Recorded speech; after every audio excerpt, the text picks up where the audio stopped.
So before we get started, we've already established we're a coffee thing.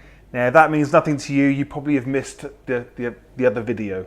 So click on the video up here, or up here, somewhere there. I've got a leaky roof. Oh no. Okay, that's not good. We've got a leak. Right, start again, start again, time out. So hopefully you've already seen the video on the unboxing of the Mavic 2 Zoom. If you haven't, please click on the link up above now to watch that if you want to see the unboxing of it and also see a bit about my coffee making skills.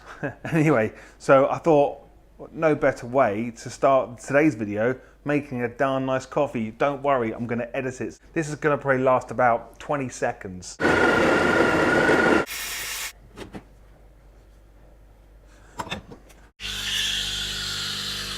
I always like to put my chocolate sprinkles on before the milk goes in, because this gives you a really nice canvas to do your latte art.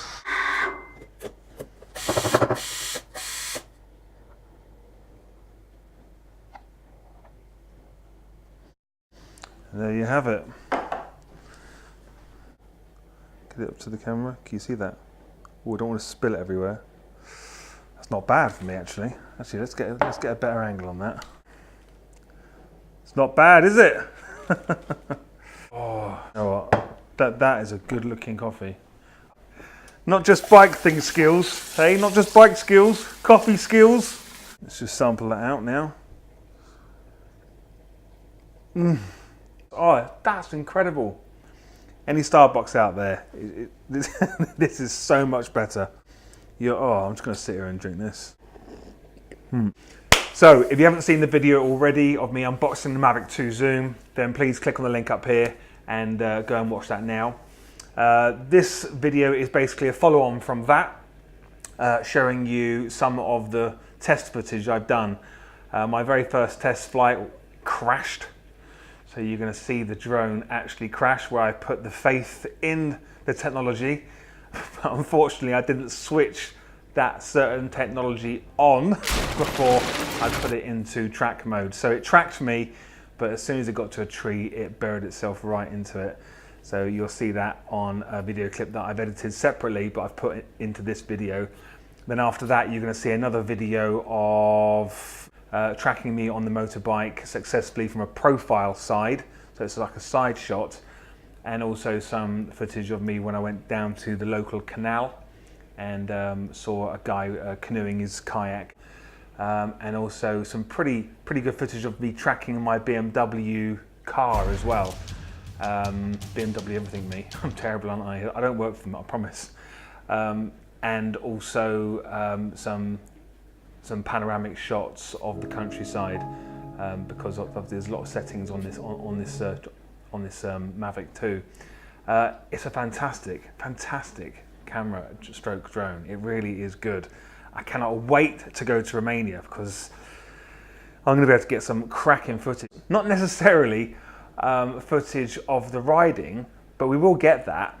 I think if I've put too much time into trying to do tracking us whilst we're riding, we're going to waste lots of valuable riding time. However, if you're wanting to put a very clever and creative, impressive piece of video footage together from any of your road trips, then you can't count this out. If you've got the money to spend on a nice bit of impressive camera equipment, then you cannot count this out, because it's going to make a nice contribution to a whole video that you put together. So let's say, for instance, you put a 5-minute video together. Well, by the time you've videoed minutes, maybe hours of drone footage, you might want to contribute about 40 seconds of the video from the drone, by getting all the big panoramic landscape views, showing the roads before you ride them, doing a little bit of footage of your mate riding off on his, or setting the drone about 400 or 500 yards away and sticking it on like a spotlight, so you literally ride towards it and it catches you riding towards it, and obviously as you pass it, you then pull over and land the drone. Now, I've actually got quite good at this now. I haven't got a video yet, but I will soon, so make sure you register and subscribe. or subscribe, and make sure you click on the bell notification. But I can actually catch the drone quite well, and also make it take off from my hand. So I could be on the bike, even though I haven't done this sitting on the bike, I can be on the bike holding the drone in my hand and actually setting it off, taking off my hand and landing back in my hand. There's some special techniques required to do that because the drone doesn't like to go anywhere near any obstacles, so you have to kind of like force feed it into your hand.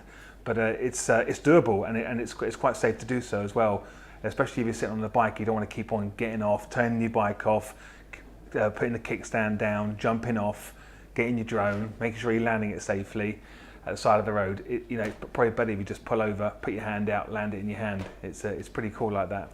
So enjoy these videos whilst I enjoy my coffee, if you haven't made one already, because I've been boring you. Thanks for watching, and I'll see you in the next videos. I couldn't get my microphone sorted out, so I apologise that there was not going to be any audio during this test flight, but you should see plenty. Right, so let's get this on. And as you can see, there's a controller on the handlebar.